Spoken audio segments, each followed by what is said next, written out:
የአሜሪካ ማዕከላዊ እዝ ሴንትኮም ከ10,000 በላይ ወታደሮች 14 የጦር መርከቦችና 2500 ባህረኞችና ቀዛፊዎችን የያዙ ጥቃት ፈጻሚዎች በሆርሙዝ ባህረ ሰርጥ ላይ ወደ ኢራን የሚገባ ወይም የሚወጣ መርከብን እየተቆጣጠሩ ባለበት በዚህ ሰዓት የቻይና መከላከያ ሚኒስትር አስደንጋጭ መግለጫ አውጥቷል። የቻይና መከላከያ ሚኒስትር ከዛሬ ሌሊት ጀምሮ በሆርሙዝ ላይ የሚዘዋወሩ የንግድ መርከቦቼ በቻይና የባህር ኃይል የጦር መርከቦች እየታጀቡ ነው የሚሄዱት። በንግድ መርከቦቼ ላይ ለሚሰነዘር ማናቸውም ጥቃት የቻይና የጦር መርከቦች አስፈላጊውን ተመጣጣኝ ምላሽ ይሰጣሉ ብሏል። ስለዚህ እገዳ ጉዳይ የኢራን ጦርም አዲስ መግለጫ አውጥቷል። መረጃው በዝርዝር በቀዳሚነት ወደ እናንተ ይደርሳል።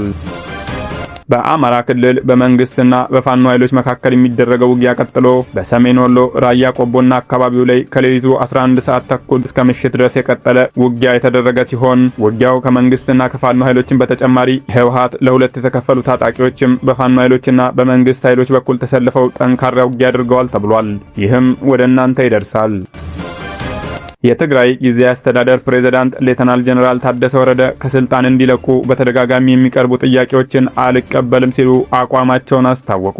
ፕሬዝዳንቱ በትላንትናው ዕለት በሰጡት መግለጫ የተሰጠኝን ስልጣን ህወሓት አንቀበልም ማለት መብቱ ነው፣ እኔ ግን አልቀበልም አልልም፣ ስልጣኑን እቀበላለሁ ብለዋል።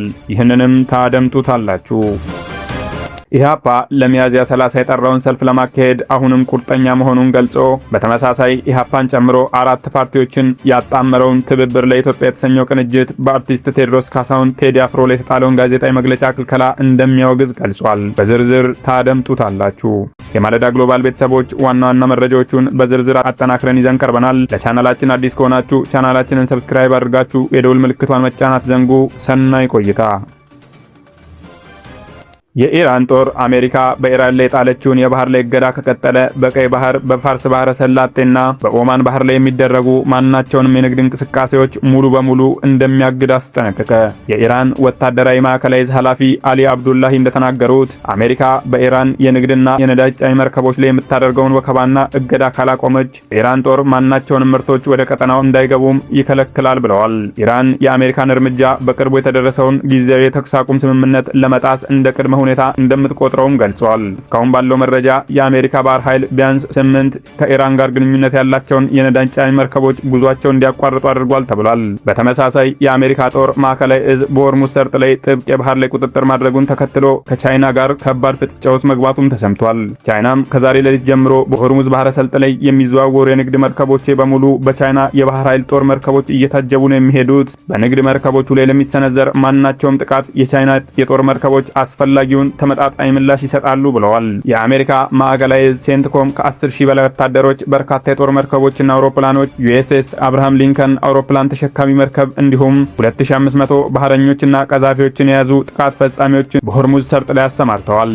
ማንኛውም ሆርሙዝን ተጠቅሞ ወደ ኢራን የሚገባና የሚወጣ መርከብ በአሜሪካ ኃይሎች ቁጥጥር ስር ይውላል ተብሏል። ምንም እንኳን ቻይና መርከቦችን ባህር ላይ አጅባለው ማንም የሚነካቸው የለም ብትልም የአሜሪካ የገንዘብ ሚኒስትር ስኮት ቤንሰንት ዋሽንግተን የኢራን ነዳጅ የጫኑ የቻይና መርከቦችን ሆርሙዝ ሰርጥ ላይ እንቅስቃሴያቸውን እንደሚያግዱ አስታውቀዋል።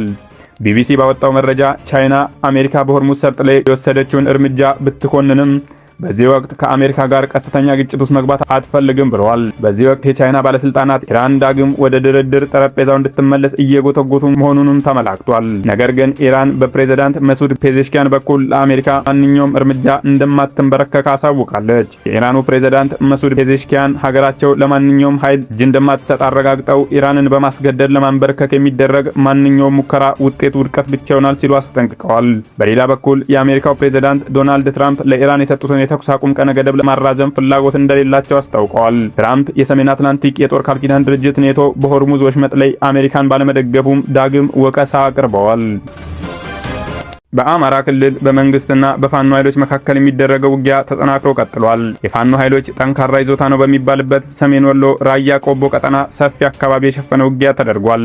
ከሌሊቱ 11 ሰዓት ተኩል እስከ ምሽት ድረስ እንደቀጠለ በተነገረው በዚህ ውጊያ ፋኖ ኃይሎችን በተጨማሪ የህወሓት ለሁለት የተከፈሉ ታጣቂዎች በሁለት ጎራ ተሰልፈው ተዋግተዋል ተብሏል። ከራያ ቆቦ ከተማ ዘጠዝ፣ ደጋማው፣ ተኩለሽ፣ ጀመዶ፣ ጮቢ በር፣ አመያ፣ ቀዩ ጋሪያ፣ ባይባዋ፣ አባርጎን ጨምሮ ሰፊ ቀጠናዎችን ሸፍኖ በተደረገው የመከላከያ ሰራዊት ህወሓትና የፋኖ ውጊያ የህወሓት ታጣቂዎች የአርሚ 24 እና የአርሚ 44 አባላት ከትግራይ አቅጣጫ በመምጣት በውጊያው ተሳትፈዋል ተብሏል። በደብረ ጽዮን ከሚመራው ህወሓት ተገንጥለው ራሳቸውን የትግራይ ሰላም ኃይል ብለው የሚጠሩት አፋር ሐራ መሬት ላይ የሰፈሩ ታጣቂዎችም የመከላከያን ዩኒፎርም በመልበስ በውጊያው ተሳትፈዋል ተብሏል።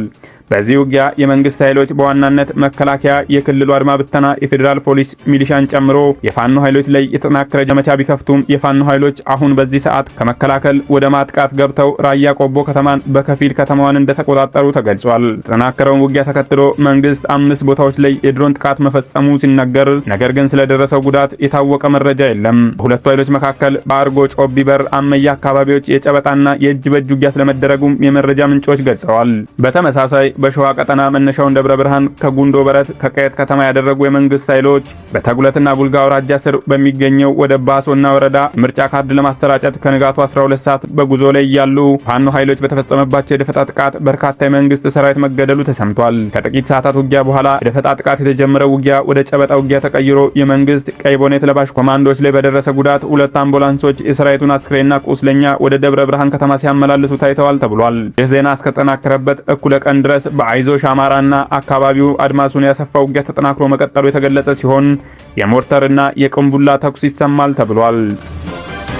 የትግራይ ጊዜያዊ አስተዳደር ፕሬዝዳንት ሌተናል ጀነራል ታደሰ ወረደ ከስልጣን እንዲለቁ በተደጋጋሚ የሚቀርቡ ጥያቄዎችን አልቀበልም ሲሉ ግልጽ አቋማቸውን አሳወቁ። ፕሬዝዳንቱ በትላንትናው ዕለት በሰጡት መግለጫ ላይ ሹመታቸውን እንደማንኛውም ዜጋ እንደተረዱት በመግለጽ ህጋዊነቱን ለሚጠይቁ ወገኖች በቀጥታ ምላሽ ሰጥተዋል። የተሰጠኝን ስልጣን ህወሓት አንቀበልም ማለት መብቱ ነው፣ እኔ ግን አልቀበልም አልልም በማለት በተለይም ለህወሓት እንዲሁም የሹመታቸውን ህጋዊነት ለሚጠራጠሩ አካላት መልእክታቸውን አስተላልፈዋል። ይህ አስተያየታቸው በአሁኑ ወቅት በክልሉ ውስጥ ያለውን ፖለቲካ እንደሚያሳይ ተመላክቷል። በተጨማሪም ፕሬዝዳንቱ ማንኛውም የጊዜ አስተዳደሩን ለመቀየር የሚደረግ እርምጃ በህጋዊ መንገድ ብቻ መፈጸም እንዳለበት አስጠንቅቀው በማህበራዊ ሚዲያ ዘመቻዎች፣ በስም ማጥፋት ወይም በመደበኛ ያልሆኑ ግፊቶች የሚመጡ ጫናዎችን እንደማይቀበሉ ግልጽ አድርገዋል። እንዲሁም በአንድ ዓመት የሥራ አፈጻጸም ግምገማ ላይ ጠቅላይ ሚኒስትር አብይ አህመድና የፌዴራል መንግስት ኃላፊዎች በተገኙበት ለጦርነት እየተዘጋጃችሁ ነው የሚል ክስ በመቅረቡ ረጅም ሰዓታት የፈጀ ክርክር መካሄዱን ገልጸው ወደ ክልሉ ነዳጅ እንዳይገባ የተጣለው እገዳ ለጦርነት እያከማቻችሁት ነው በሚል ጥርጣሬ መሰረት እንደተወሰደ አመላክተዋል። 3 ወራት በፊት በጠለምት የተከሰቱ ግጭቶችን እንደ ምሳሌ በመጠቀም ከዚያ በኋላ በፌዴራል መንግስትና በጊዜያዊ አስተዳደሩ መካከል የተለመደ የሥራ ግንኙነት እንኳን እንዳልነበር አስረድተዋል። ፌዴራል መንግስቱ እነሱን እንደ አጋር ሳይሆን እንደ ተግዳሮት እንደሚመለከታቸውም በቃላቸው ገልጸዋል። ተጨማሪም ፕሬዝዳንቱ የትግራይ ክልል አንድነትና የተፈናቃዮችን መመለስ ድርድር የማይደረጉባቸው ጉዳዮች መሆናቸውን በጽኑ አስተያየት ጠቅሰው የግዛት ክርክሮችን በጦርነት ውጤት ላይ ተመስርቶ ለመፍታት የሚደረጉ ሙከራዎች አደገኛ መሆናቸውን አስጠንቅቀዋል።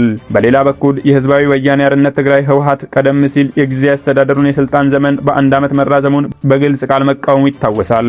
ፓርቲው ውሳኔውን ከፕሪቶሪያ ስምምነት መንፈስና ከውሎቹ ጋር የሚጋጭ መሆኑን በመግለጽ እንዲህ ያለ ውሳኔ በአንድ ወገን ብቻ ሳይሆን በፈራሚዎቹ መካከል በጋራ የፖለቲካ ሂደት መወሰን እንዳለበት አስታውቆ ነበር።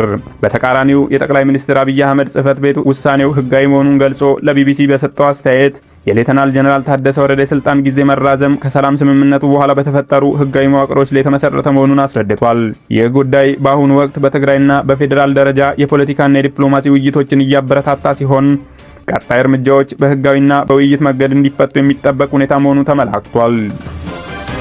ኢሃፓ ለሚያዝያ 30 የጠራውን ሰልፍ ለማካሄድ አሁንም ቁርጠኛ መሆኑን ገለጸ። በተመሳሳይ ኢሃፓን ጨምሮ 4 ፓርቲዎችን ያጣመረው ትብብር ለኢትዮጵያ የተሰኘው ቅንጅት በአርቲስት ቴዎድሮስ ካሳሁን ቴዲ አፍሮ ላይ የተጣለውን ጋዜጣዊ መግለጫ ክልከላን እንደሚያወግዝ ገልጿል።